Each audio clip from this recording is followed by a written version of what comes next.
Good evening, ladies and gentlemen. Give it up for all my opening acts. I've lived a lot of places in the United States. I've been all over this great country of ours. And in my travels, I have discovered that there are two distinct groups of Americans that almost everybody falls into.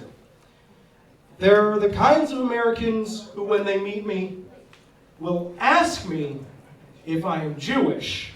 And then there are the kinds of Americans who will tell me I am a Jew. And those are grammatically similar, but in practice, very, very different conversations. I was in Gatlinburg, Tennessee a few years ago. Has anyone here ever been to Gatlinburg?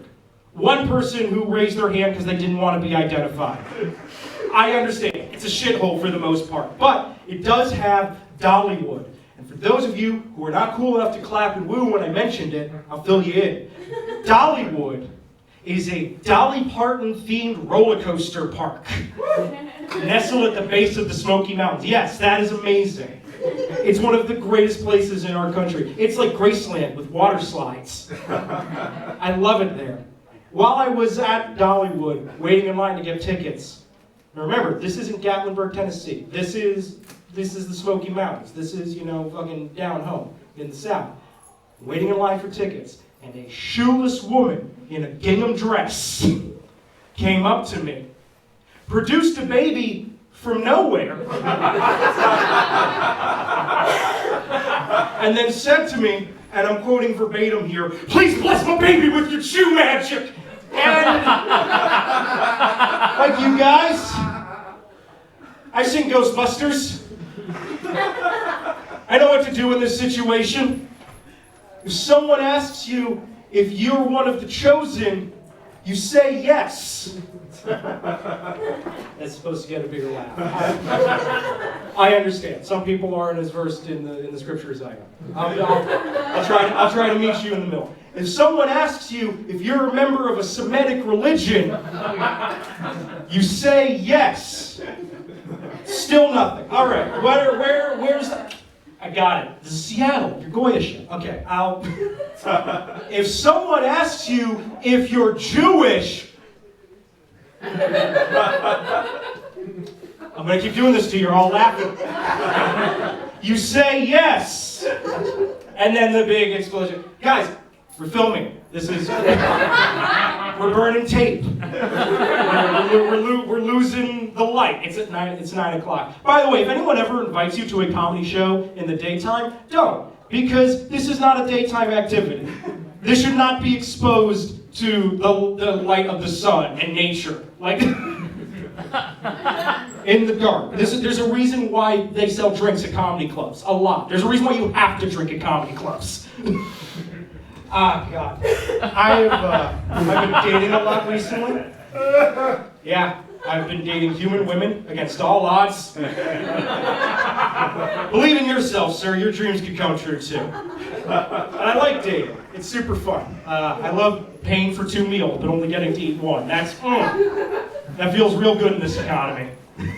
But I have a hard time dating. And I know what you're thinking, looking at me.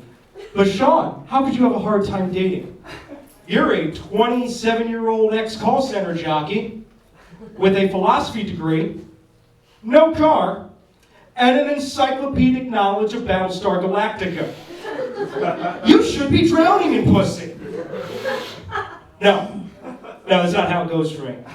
I mean, that's not the main reason I have a hard time dating. It's not just because I'm a garbage can on fire that's shaped like a man. It's not just because I'm like the human equivalent of a failed state.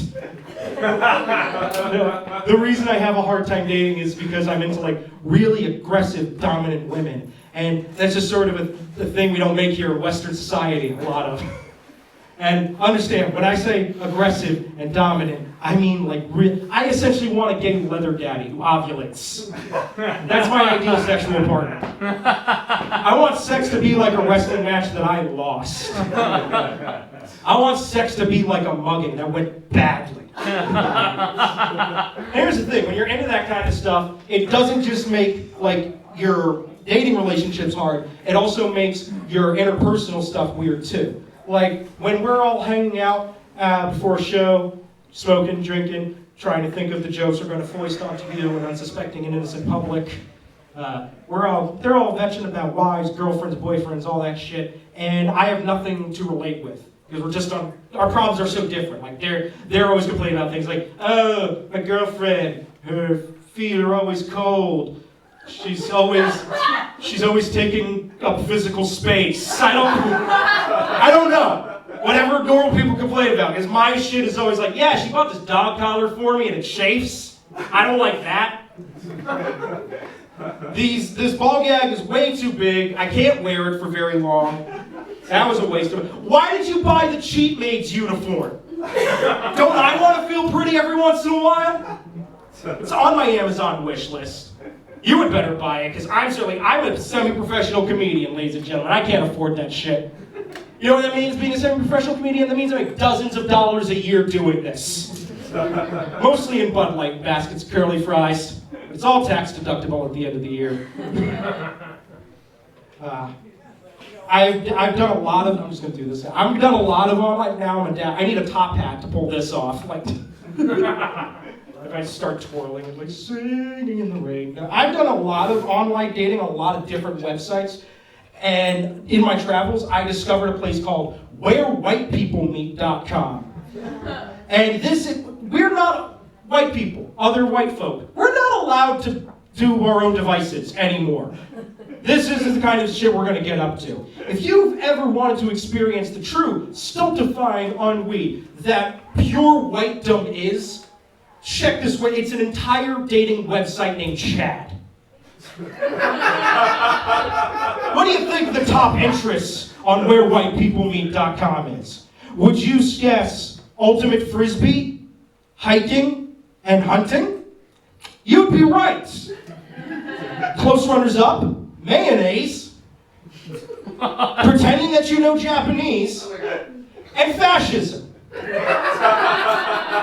Yeah, some people don't fucking tighten up like that's not. Statistics and a dental record show that one's on us. Ladies and gentlemen, I'm going to be back to your host, Dylan Cole. Give it up for him, everybody. Yeah.